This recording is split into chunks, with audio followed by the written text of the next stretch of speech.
When you have wind and solar, it's a stopgap arrangement. Wind and solar can fail anytime. The United Kingdom, the UK faced a lot of challenges because their offshore windmills stopped working and they had to instantaneously turn on their coal plants. Raptors are birds like eagle. Thousands of raptors are killed by wind turbines. They're calling wind as clean and environmentally friendly is a joke. And besides that, if the viewers are not aware, the wind turbine requires a lot of fossil fuel. We also have the example of California and Germany, which boast that they are the world leaders in renewables. But the problem is data has shown that due to their excessive dependency on wind and solar, price of electricity has gone up and it has been passed on to the consumers. The most recent event is the Glasgow Climate Conference, and they use diesel generators to power these EV cars at a climate conference event.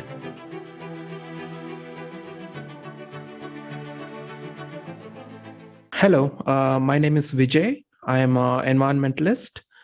I graduated with an environmental degree from the University of East Anglia in England. Following that, I've been a researcher and a climate researcher with numerous organizations across 3 continents. And I'm passionate about the problems that the world is facing with the environment.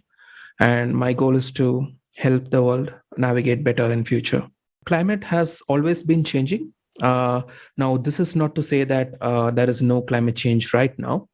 It has always been changing, and we know this from the various paleoclimatology records in tree rings and through ice cores. We are aware that the atmosphere and the temperature on land went through a lot of changes over thousands of years. And the current phase that we are in is called the Holocene, and it's a 10,000 year period, 10,000 to 15,000 approximately. And experts believe that we are around the 10,000 year mark. And when it comes to the recent 2,000 years, there have been a lot of ups and downs. But the focus right now among the people of the world is the change in climate during the past 100 years. Yes, there has been a rise in temperature, but this rise began in the 17th century when the Little Ice Age, which engulfed most of northern hemisphere, gave away to much warmer temperatures across the globe. And that has been increasing since the 17th century. And human emissions from greenhouse gases and our use of fossil fuels have contributed to this warming, but it's not as significant and as dangerous as many people portray it to be. So yeah, the climate has been changing, and it is changing, although it is never changing in a monotonous way. Rather, there have been a lot of ups and downs, and hardly any climate scientist in our world can predict how it would be in 5 or 10 years. So that's the reality on climate change. I believe the data, and climate data is not a fossil. It's not stored in a museum. Rather, it's a live data. It changes every day. So what I don't believe is in propaganda and narrative that is put forward by various sections of the society. So a climate realist is a person who acknowledges the changes in climate, including the current one. So how did I become one? I would say it relates to my postgraduate studies. I did it in the University of East Anglia, which is it has a center known as the Climate Research Unit. So this is where the had crude temperature data sets come from. And for those who are not aware, these temperature data is in turn used by scientists all over the world to determine how the temperature is progressing, etc., etc. So after my graduation, I realized that that there was a lot of controversy surrounding climate data. and whether they have been tampered with. So this arose my curiosity, and I began studying in depth. And I understood that among the available scientific literature, thousands and thousands of them, we find a diversity of opinion when it comes to how the climate has changed across thousands of years. And they are also open about how it could change in the coming decades and centuries. So that is when I try to distance myself with both the extremes. There are climate denialists who say that climate has not changed or there has been zero human contribution, and you have on the other spectrum, other end of the spectrum, you have the climate alarmists who say that we have 5 years, we have 2 years, we have 20 years to save the planet. So I distanced from myself from both the camps, and I became a climate realist. Yeah. Thank you very much. There was a recent climate change conference in Glasgow, huge summit when they focus on global warming, greenhouse gas emissions, and so on. How do you think, how realistic is this plan to reduce CO2 emissions? Would it be effective to address climate change? You mean the actual CO2, would it change anything? And what kind of impact will it have on the economy? Like, I mean, the world, not only the Western world. Yeah. I hope to answer all of those questions. Let me start off with CO2 reduction and the change in temperature. I'm just giving you a short-term example. It might not necessarily be true in a long term. For instance, if you look at 2016, the year 2016, it is the warmest year that we have on record. And that was because of the El Nino effect, which spiked temperatures across the globe. Now, after that, in 2017 and 2018, the CO2 level, atmospheric carbon dioxide concentration levels, kept increasing, but the temperatures did not increase. So now, are we to say that CO2 has no impact on temperature? Absolutely not. We cannot claim that. But what we can say is what's happening in the nature seems to be slightly different from what we are told. The rise in CO2 in 2017 and 18 did not cause a corresponding increase in a warmest 2017 and 18. Rather, they were much colder than 2016. So that is where I would leave the CO2 question at. We are not sure. Whatever we are saying are just claims. We cannot be sure whether us reducing CO2 will have a definite impact on global average temperature, which is a subject in itself, because global average temperature is not easy to calculate, and there have been a lot of controversies regarding the data regarding that. So this is the reality that we live in. There's a vast gap between what is happening in Glasgow, what is being promised, and the reality of energy needs in many developing countries that are predominantly fossil. So the promises and the pledges that were made at Glasgow are just on paper as of now. It's hard to expect any quick follow through or fulfillment of those promises. Yeah. So can you remind me your other question? Oh, yeah. The impact on the economy. Yeah. So the United Nations released a report called 1.5 degrees Celsius, and I believe it was last year or the year before that. And in the report, United Nations is clear that if the world does not take serious action on reducing emissions, by the year 2100, the world will face, the global economy would face an impact of less than 5%. So what they mean to say is, even if we continue business as usual, by the year 2100, we would be paying a price of 3 to 4% of the global GDP. And if the impact on GDP is just below 5% in the year 2100. So this, the United Nations says this based on model projections and by calculating how much impact it would have on the global economy. You just spoke about the previous IPCC report. Have you read the recent one, the latest one that came out? What's your opinion on it? What do you think? I'm aware of some of the important claims made in those report, and usually they tend to be much more mellow and milder than what the media portrays it to be. So often what people hear is the journalist's interpretation of the IPCC report. The IPCC report says nothing different from what it has been saying for the past 10 years. And I worked with scientists who've been IPCC authors. The report essentially is a political document because IPCC is instituted by the United Nations. This is not to discredit the IPCC. Rather, I would call it a work in progress. Scientists are it. But I'll just give you an example. The IPCC report uses CMIP6 group of models. For those who are not aware, climate scientists project the future based on computer climate models.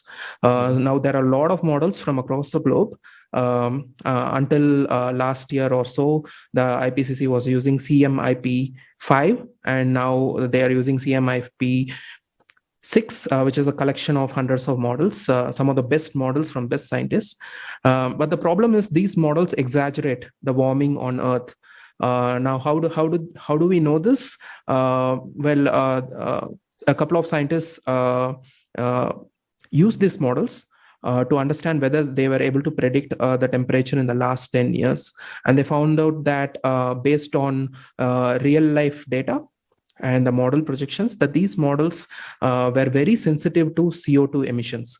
In other words, they were calibrated in a way where they would spike the temperature even if there is a slight increase in CO2 emissions. And that is one of the reasons why they were unable to project or correspond to the real world temperatures. So the IPCC report is based entirely on these models. And based on these models, they project the increase in extreme weather events, the impact on economy, and so on. So it is still a work in progress, as I said, and these are early days for the IPCC. That is my opinion on their report. Yeah. Mm-hmm. Okay, thank you very much. Let's talk a little bit about the green energy. So everybody is talking about, getting rid of fossil fuels and how do we shift to solar, wind, and such. What are these green energy sources? And can you tell me success and failure stories on how does it help, how doesn't help? And especially in spite of last year's Texas freezing crisis and today energy crisis, what do you think about it? Yeah, well, I would like to address this based on actual events rather than theoretical, data and opinions and theories that has been put forward regarding this. Because when it comes to the use of energy technologies, what matters is that how do they perform in real life? Because we are talking about people, like we would not have this conversation if there was no electricity. So I have a couple of perspectives, like examples, please bear with me. So one of my earliest experience with green technology was with solar. So solar and wind are the two biggest green energy or renewable sources that are being promoted across the globe. So in my home in rural India, we had solar panel to provide us hot water to take bath. So yes, it was extremely useful, and we've saved on a lot of wood because we used wood to heat our water. So yeah, that was my earliest experience. But then after graduating in environmental studies and after applying myself to in-depth research on how much these technologies are useful to humanity, I found out that they are rather a pain for whichever country and energy grid that has adopted these renewables into their system. So as you noted, Texas Freeze is a famous event that happened recently, where the state of Texas in US began to depend on renewables more and more, which means when there is an energy demand or there's a grid failure, it becomes all the more difficult because these sources, wind and solar, they are not available on demand. And they are not reliable. For those who do not know, wind energy across the globe does not work all throughout the year. There are certain seasons when it's efficient in its output. There are other seasons when it's not. And last month, in September, October, the United Kingdom, the UK faced a lot of challenges because their offshore windmills stopped working and they had to instantaneously turn on their coal plants. So this is what we deal with when it comes to wind and solar. And with solar, if you take a country like India, where there's a lot of monsoon rainfall during the summer months, and if all you have is cloud, it's quite difficult for you to get solar. Besides, we also have the example of California and Germany, which boast that they are the world leaders in renewables. But the problem is, data has shown that due to their excessive dependency on wind and solar, and the cost of maintaining these systems in the energy grid, the price of electricity has gone up and it has been passed on to the consumers. So Germany has the highest electricity price in Europe, and California too is infamous for its high energy prices. So this is something that a certain section of people in the developed world can bear with, but it's not the same case elsewhere. Even in countries like UK, people freeze to death because they cannot afford higher energy bills. And it's the same case in some of the hottest states in the US, where people cannot afford air conditioning in states like Arizona.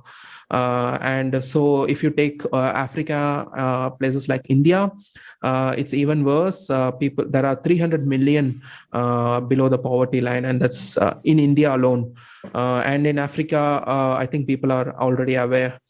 And so renewables, as good as they seem to be, there are quite a lot of challenges.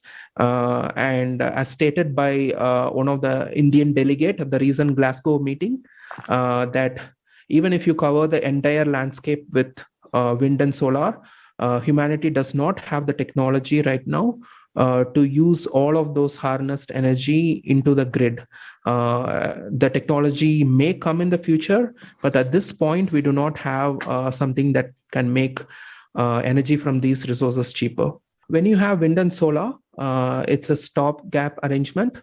Wind and solar can fail anytime. So you need to have a backup of coal-powered grid or nuclear power or hydropower wherever it's available. So these sources are always required.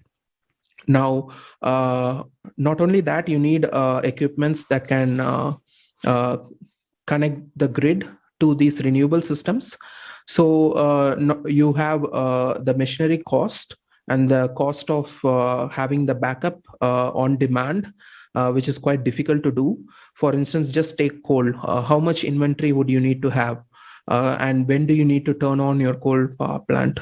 Likewise with nuclear. And these are not very easy as it seemed to be, quite difficult.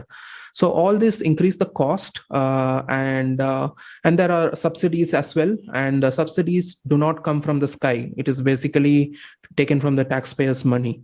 So all these add on to the cost, overall cost of producing, or I would say delivering the electricity to the consumer. So the consumer bears the cost, and the consumer also gives his taxes as subsidy to wind and solar.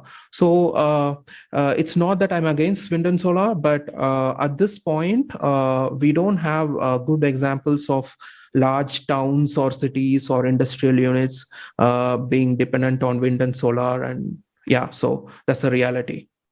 Thank you very much. And the next question is, why do you think alternative green energy sources are getting promoted and endorsed as the best solution to address climate change? Are there any financial interest involved? I wouldn't delve too much into that, but some of the climate alarmists, when I mean climate alarmists, those who say that we are doomed very soon because of climate change, seem to have benefited from their personal ventures in renewable industry. And one of the famous person would be Al Gore, the former US vice president. So he came up with the movie, The Inconvenient Truth, the documentary in 2007. Though he raised awareness about climate change, what people missed is that he has a huge empire of renewable energy venture. And this is not to say that people should not benefit from wind and solar. It's just to say that there is a lot of conflict of interest, promoting a danger and benefiting from the technology that you promote, that you sell to be a savior of humanity. So that is one example. And there are numerous examples, like even the very subsidy that's given to wind and solar across the globe comes from people. And if you would take a step back and just philosophically look at the subsidy issue, you would need to ask, why do you need subsidy for a technology that's very popular and that can save the world? It would be in demand. People would buy it. It would sell like any other energy technology. But why would you need subsidy to push it? And who are the benefactors? And so it is a complex issue. You have utility companies as well, and more recently you have all kinds of players like automobile makers, utility companies, and even some fossil fuel companies trying to incorporate wind and solar and other green energy into their business structure to benefit from the subsidies that are provided. Yeah. Thank you very much. And in your articles, you mentioned the term energy poverty. Could you please explain what this term means, and are there relationships with the current policy on greenhouse emission reduction? Yeah. So energy poverty is a simple term. It's essentially a person who's in poverty but of energy. Either he doesn't have the energy or he cannot afford to pay for the energy. So by energy, we talk about electricity, energy for cooking, for transport, and for other daily activities. So there's a common misconception that energy poverty is only in developing parts of the world. But even in the developed world, there are a lot of people who earn less and who are energy poor. I just mentioned about a couple of examples. The old age homes in UK suffer a lot when it comes to heating bills, and there have been news about households getting sick, extremely sick, because they cannot afford heating.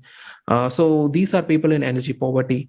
When you take Africa, much of Africa is without connectivity to the electricity grid. And when you take India, like you have millions of people who do not have clean cooking fuel, which is gas. They still depend on cow dung, and the waste from cow, and wood to prepare their food. So that is another form of energy poverty. And in China recently, more than 17 provinces faced unprecedented power cuts recently. And we even had images of the traffic signals not functioning and cars jamming against each other. So even in China, despite the image that is being portrayed as it being a superpower, there are still a lot of problems when it comes to energy poverty. So energy poverty is a real problem. It's a global problem, and it is worsened by the current policies that are being pushed from climate conferences such as Glasgow. Because from my knowledge, from what I've noticed ever since the beginning of the Paris Agreement in 2016, there has been very little concern about energy poverty in developing countries. And this is a real problem. And if you go to any big developing country and ask their leaders, one of their top 5 priorities would be securing energy resources for their people. And the United Nations, when it comes to this issue, has been working hard.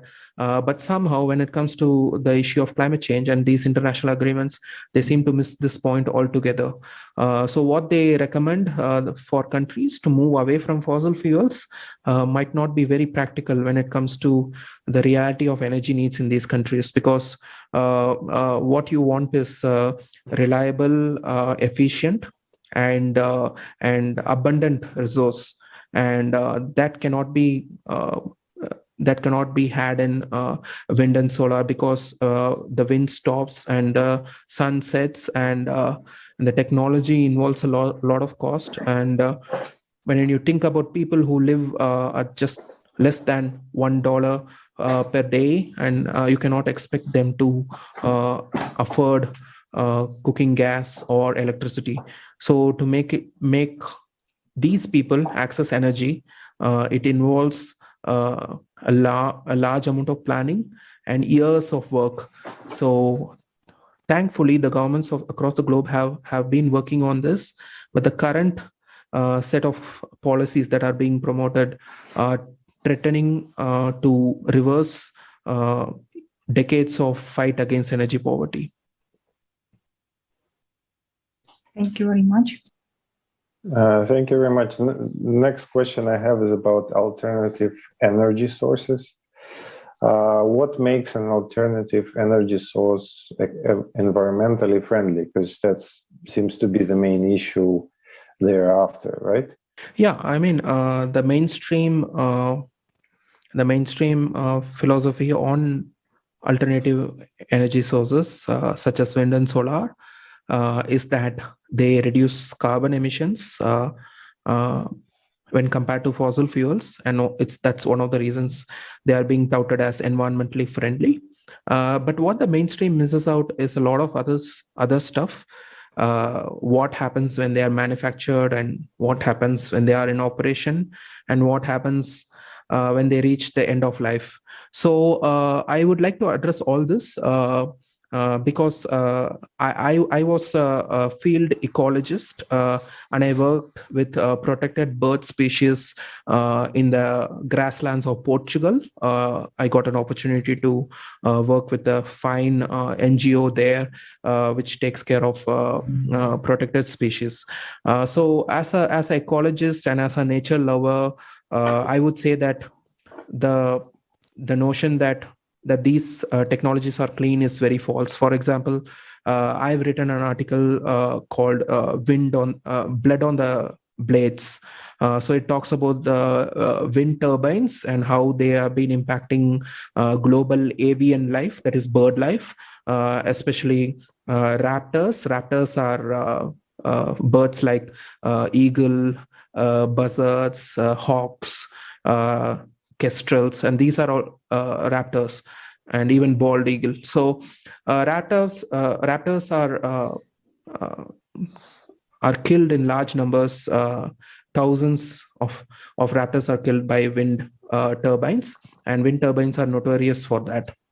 So as someone who loves nature, and as someone who's talked to people who work in bird conservation, the fact that they're calling wind as clean and environmentally friendly is a joke. But people give push back against that, telling me that cats kill more birds than wind turbines. That is a false argument. Like, that doesn't mean you have to increase their death by installing more blades. And I don't know about the governments in Europe, but the US government has a killing quota for all the wind turbines. So each wind turbine has a killing quota. They can kill these many raptors and these many birds, and beyond that they have to take measures to reduce bird deaths. In fact, my master's degree dissertation or project was on identifying markers that will enable birds to avoid man-made structures like power lines. So this is a major issue, and much research has been done, are happening, in fact, to help birds avoid these wind turbines. But so far, no efficient solution has been found. And besides that, if the viewers are not aware, the wind turbine requires a lot of fossil fuel. So from its blades to its turbine, and it also requires a lot of rare earth materials, and rare earth minerals cause a lot of pollution during their production stage.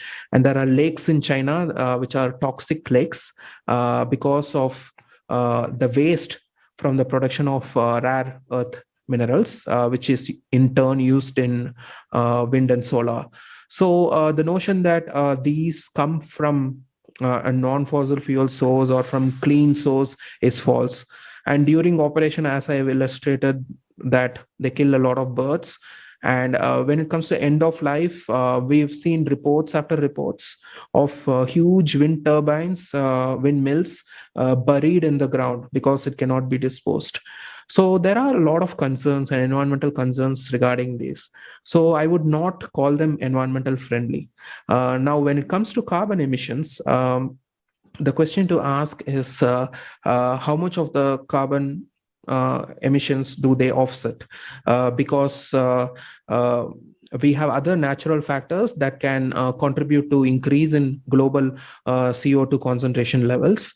And sometimes what we do with these technologies and how we reduce our emissions might not be as significant as it's portrayed to be.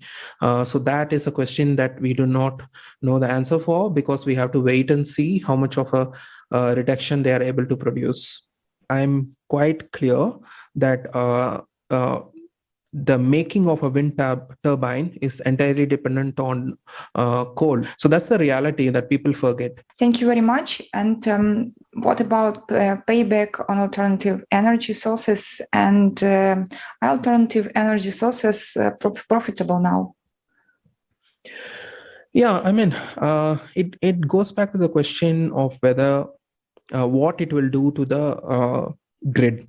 When we talk about wind and solar, it might profit the utility company and the power generators, but not necessarily the government or the consumer. So that remains a problem in the advanced states such as California and Germany. This would be a huge issue if it were to happen in developing parts of the world, where energy prices could decide everything. But since it's happening in a milder form in the developed nations, people are not noticing it. But they would soon, when this starts to hit lower income households, even in those countries.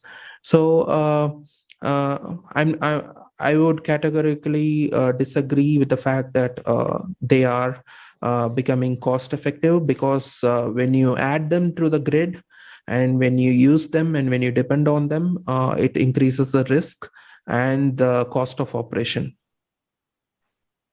Thank you very much. Thank you very much.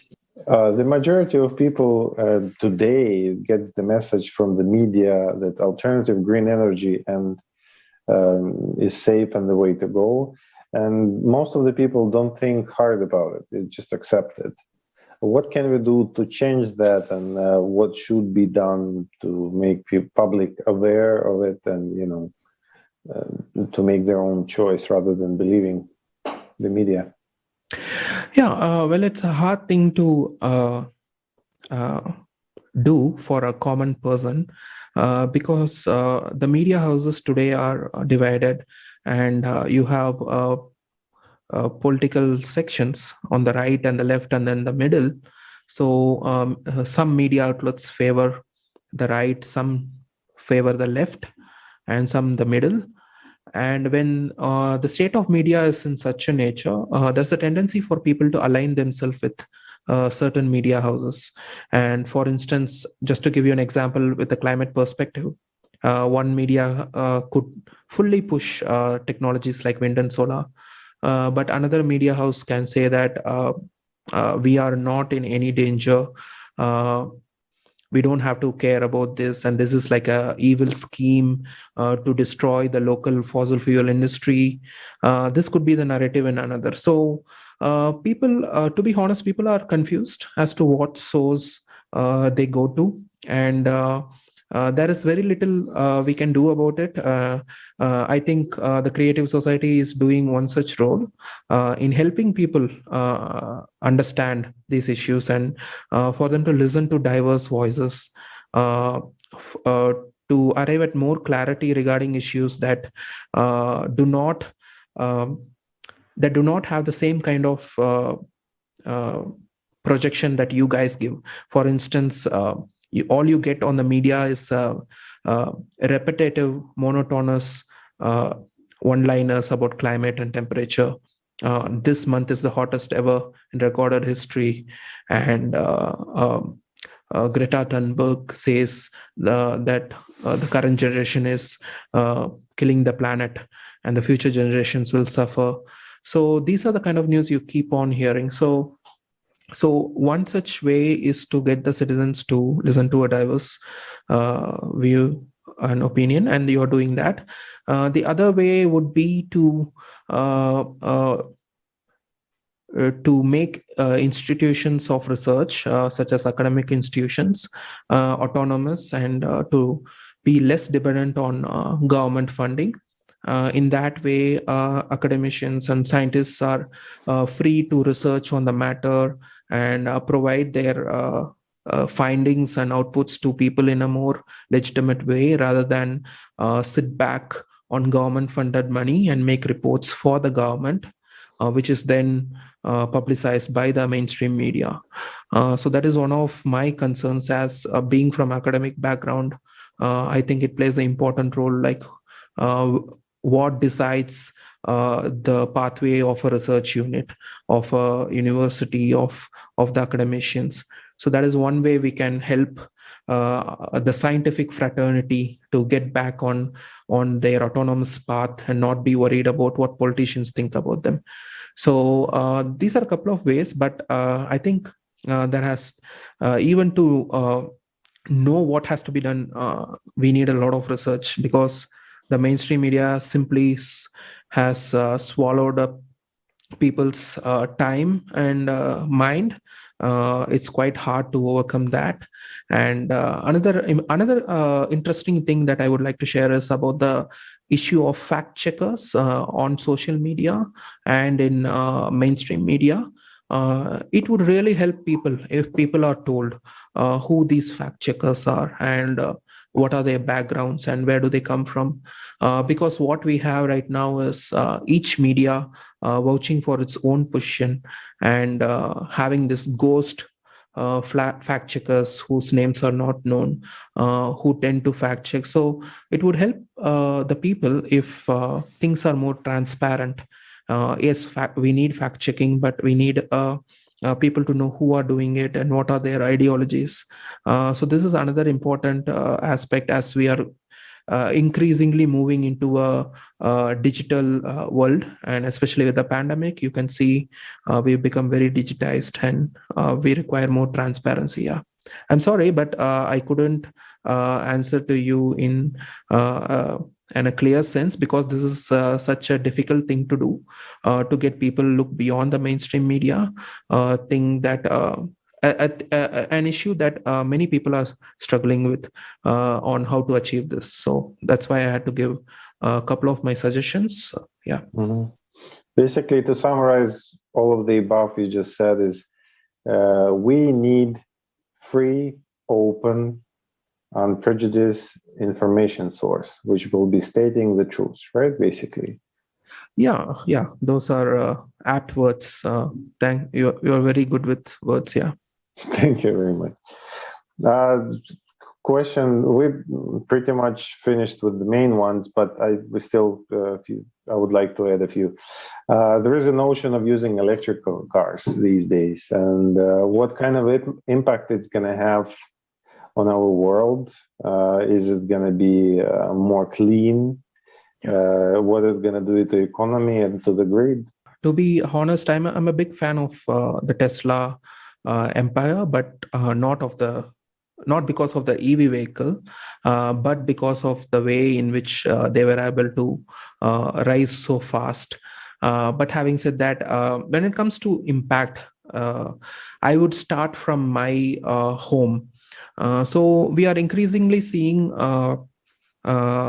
cities in Europe and elsewhere that are banning EV vehicles to be parked under the basement in their buildings and apartments, and that's because they're catching fire.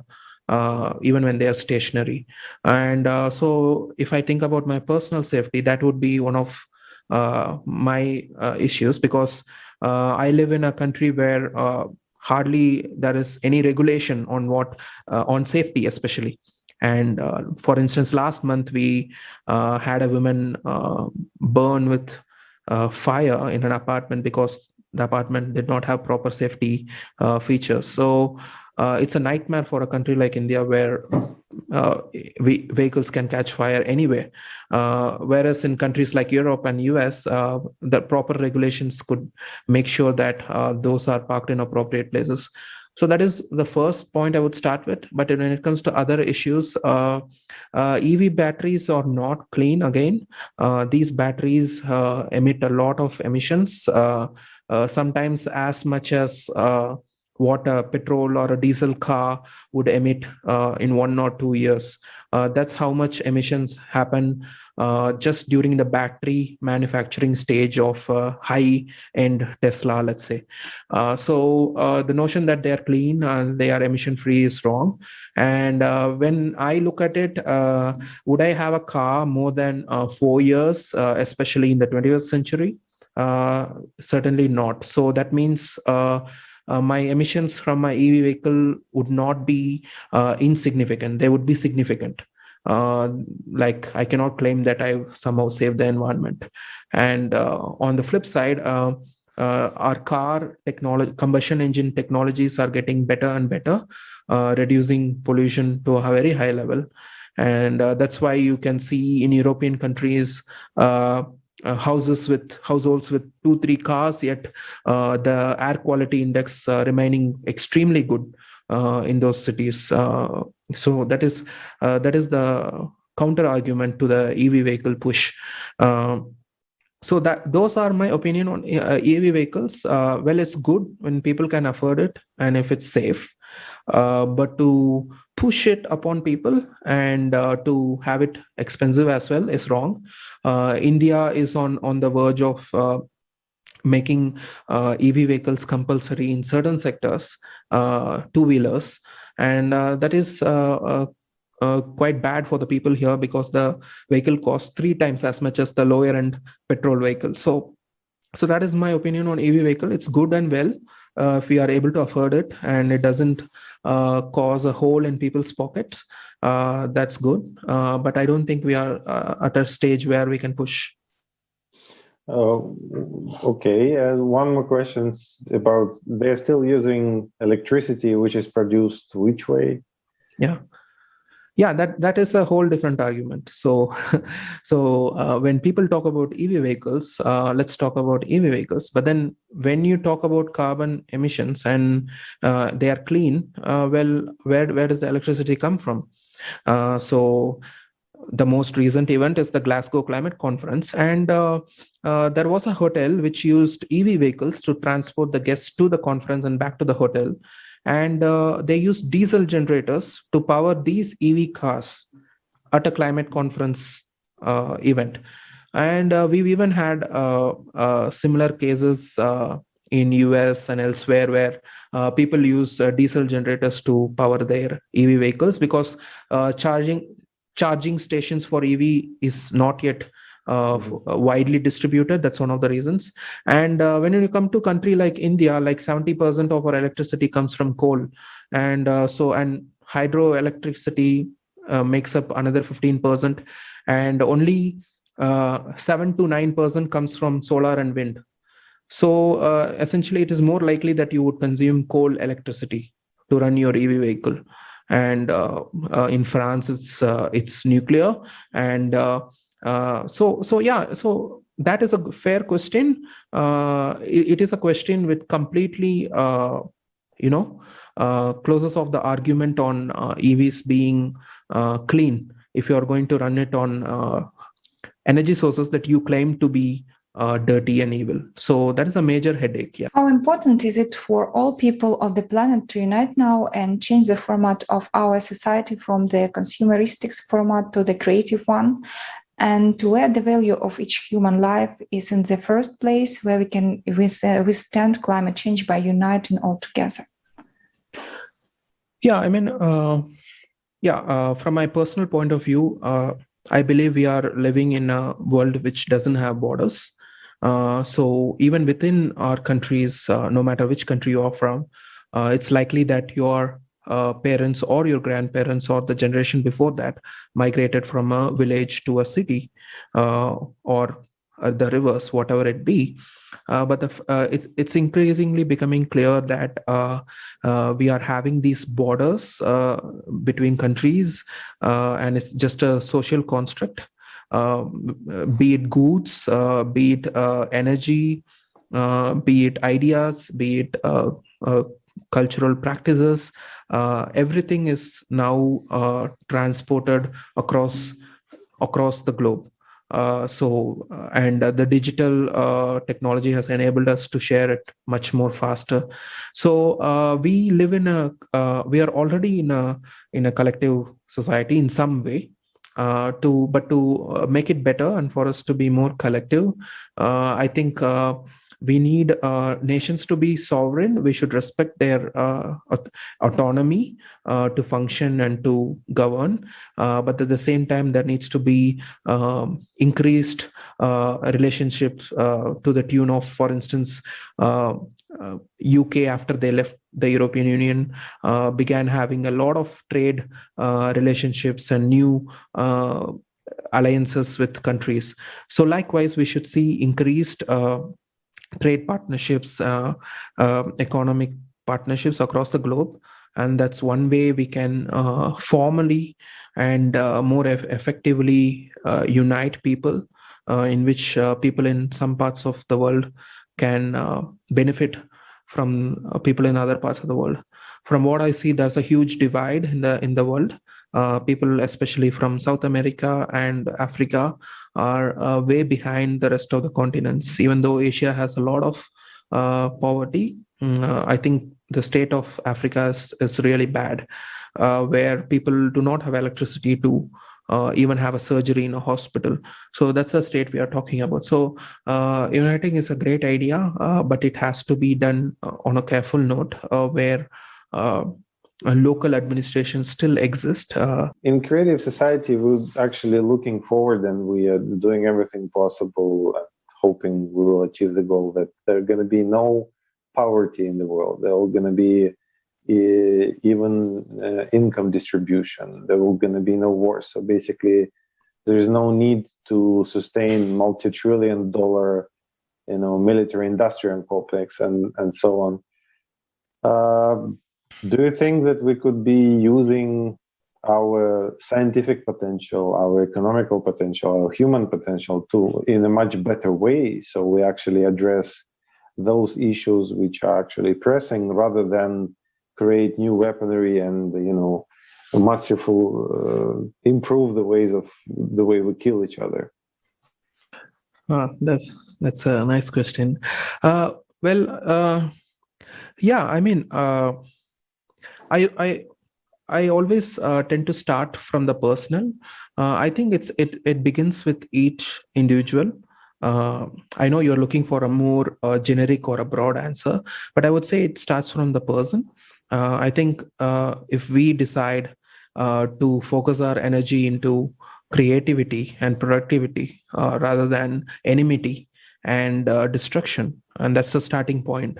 And when that happens, I think eventually every subset of social structure will have individuals who are like-minded, who want to invent and to put in the effort to make the entire unit. I think for me, I would also like people to address on the importance of the personal starting point, and it can flow into your families and your neighborhood and your city, and it's quite important. And especially we know that brilliant minds and people come from very ordinary background as well, and when these ideals are established among the society, it will have a knock-on effect, a domino effect, leading all the way up to the top. And we see it again and again in global leaders, some of the political leaders who function really good and who are able to focus on the right things. Yeah. Well, you said a wonderful thing that everything starts with an individual. What do people have to do to improve themselves? Yeah, that's a good question as well. My answer might be surprising to you, but I've been a seeker of understanding truth right from my childhood. So I took my interest in philosophy and world religions and stuff like that, and that's a good starting point to understand the differences, the similarities, and what they try to say. So that is a good starting point.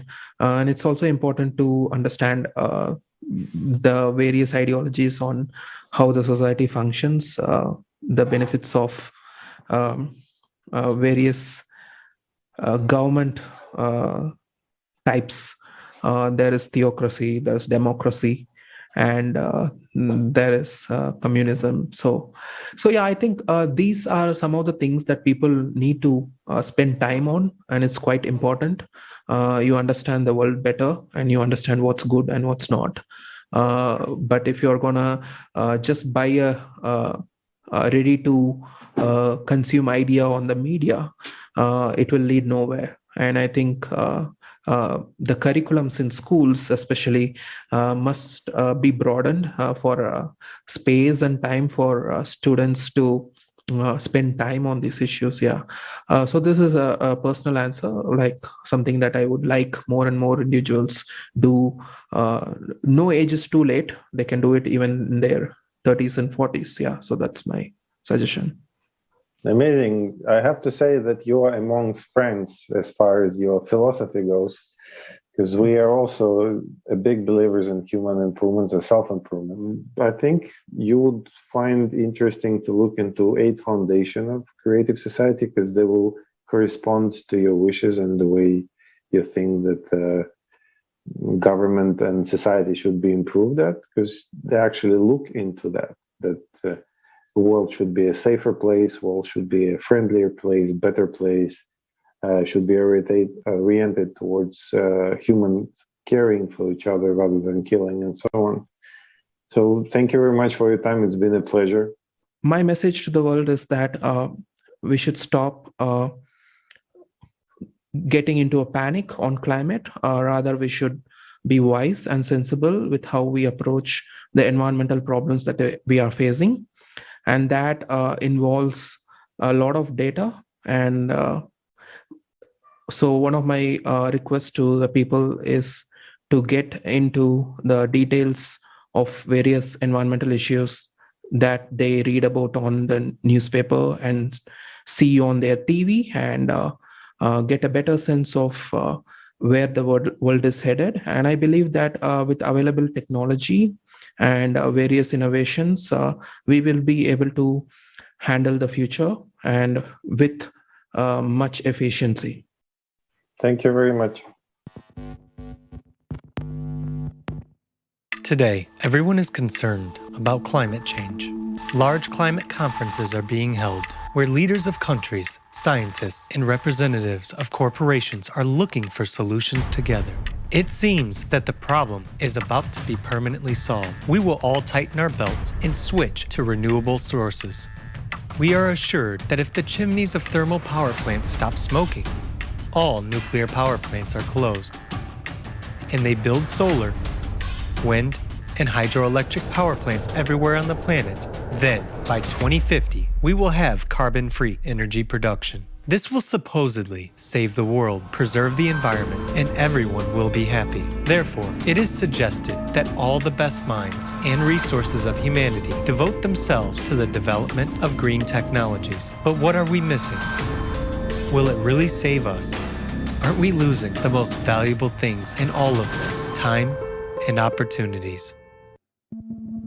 A more in-depth study of the subject reveals obvious facts that point to a major planetary fraud. So let us figure it out together, one step at a time. Today, renewable sources make up about 28% of total energy. Yet in order to produce them, we still use non-renewable natural resources. All this continues to contribute to the depletion and pollution of the planet. Solar panels, for example, contain such heavy metals as lead, cadmium, and mercury. During operation, they leach into the ground and evaporate into the atmosphere. Waste from solar panels is 300 times more toxic than nuclear waste and requires special disposal. But since it costs more than production, they decided not to bother with it and send the used panels to landfills in poor countries. So far, not a single country in the world today has regulations for their disposal. According to scientists' studies, by 2030, there will be up to 8 million tons of green waste in the world, and by 2050, these volumes will increase to 80 million tons. Let us imagine how these numbers would increase if we completely switch to these sources. Is this calculated in the reports? And is this topic explored that deeply at the conferences? As you can see, this only makes the environmental situation worse, and this is just the tip of an iceberg that we have to look into deeper. So what's wrong with wind farms? Let's start with our wallets, out of which you and I will have to pay for these ambitious solutions. To build a wind farm requires an enormous investment of money and resources. At that, the average lifespan of a wind turbine is 20 years, and during this time, it manages to recoup only 78% of the money spent upon its construction and installation.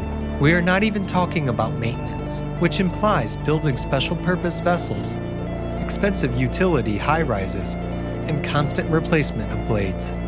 Just one wind turbine requires more than 500 tons of lubricants, which is comparable to 9 tank cars of railway trains, which, by the way, are also produced from non-renewable resources of the planet. Just think about it. The size of the blades can be as big as the length of a soccer field. And do you know what they are made of? That's right, of that very plastic that we continue to struggle with so unsuccessfully around the world. Because of their gigantic size and hazardous chemical composition, they can't be recycled. So the classic solution is that the blades are taken to landfills and covered with soil.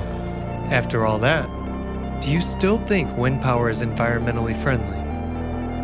Now let us take a look at the downside of hydropower. 65% of the world's major rivers are blocked by hydroelectric dams. At that, dam failures and breaches put lives at risk, and the planet's ecology suffers. Hydroelectric power plants directly affect the bowels of the Earth. Tons of water from reservoirs press against tectonic plates, causing man-made earthquakes. We keep being persuaded that alternative sources will improve the environment and solve the issue of climate change. Why? Where does such pushy advertising of green energy and show of concern for us come from? After all, it is not profitable for the states that are forced under pressure to subsidize these projects and buy this energy at 5 times the price of traditional energy. Germany is a prime example. By shutting down most nuclear power plants in favor of green energy, it has hit a dead end. On best productivity days, it generates only 17% of its electricity. So, today, it has to buy energy with huge amounts of taxpayer money from the same non-green nuclear power plants in neighboring countries. Tell me, isn't that absurd? There is also another important fact worth noting. Renewable energy depends on the sun and the wind. So it must either be used immediately or accumulated in batteries. Yet, electricity is a complicated and expensive commodity to store. Let us calculate how many batteries are needed to store electricity and use it during periods without wind or sun or during emergencies. Imagine, an average two-person family consumes about 235 kilowatts per month. Roughly 100 batteries of 2.4 kilowatts would be needed to cover one family's monthly electricity needs. Now let's recall that a battery is the conversion of electrical energy into chemical energy and back again. To create them, harmful chemicals are used that cannot be recycled. And in order to produce cobalt, child labor in underground mines in the Congo is used. All this is done to allow us to breathe supposedly clean air. To summarize, with such aggressive promotion of alternative energy sources, are we taking into account their low efficiency factor and impact on ecology? Do we fully understand the threat to humanity as a result of renunciation of hydrocarbons at a time of global climate change? Because of the manipulation of public opinion, states are forced to shut down industries that run on coal, oil, and gas. This leads to a crisis in the energy sector at a time when we desperately need it. It is becoming obvious that alternative energy sources are not only developed as a source of income for one and the same organizations and corporations, but most importantly, they are used as a tool to control the nation's energy industry.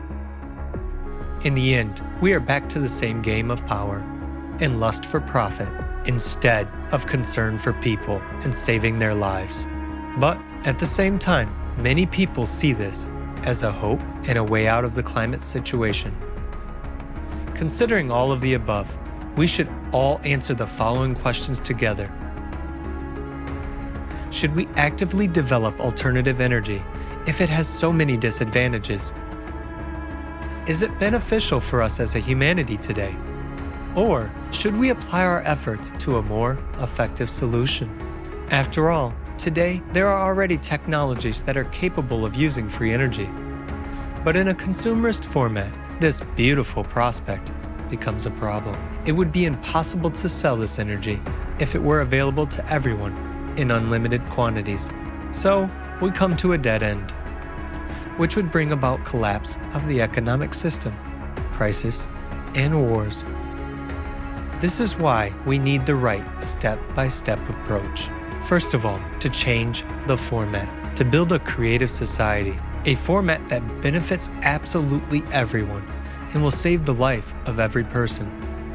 Then we can easily implement this technology without any damage to our lives. But this is a decision we must all make together. So today, the future development of society is up to each individual, whether we will continue falling down into the abyss blown by windmills, or if we will unite and take the path of development.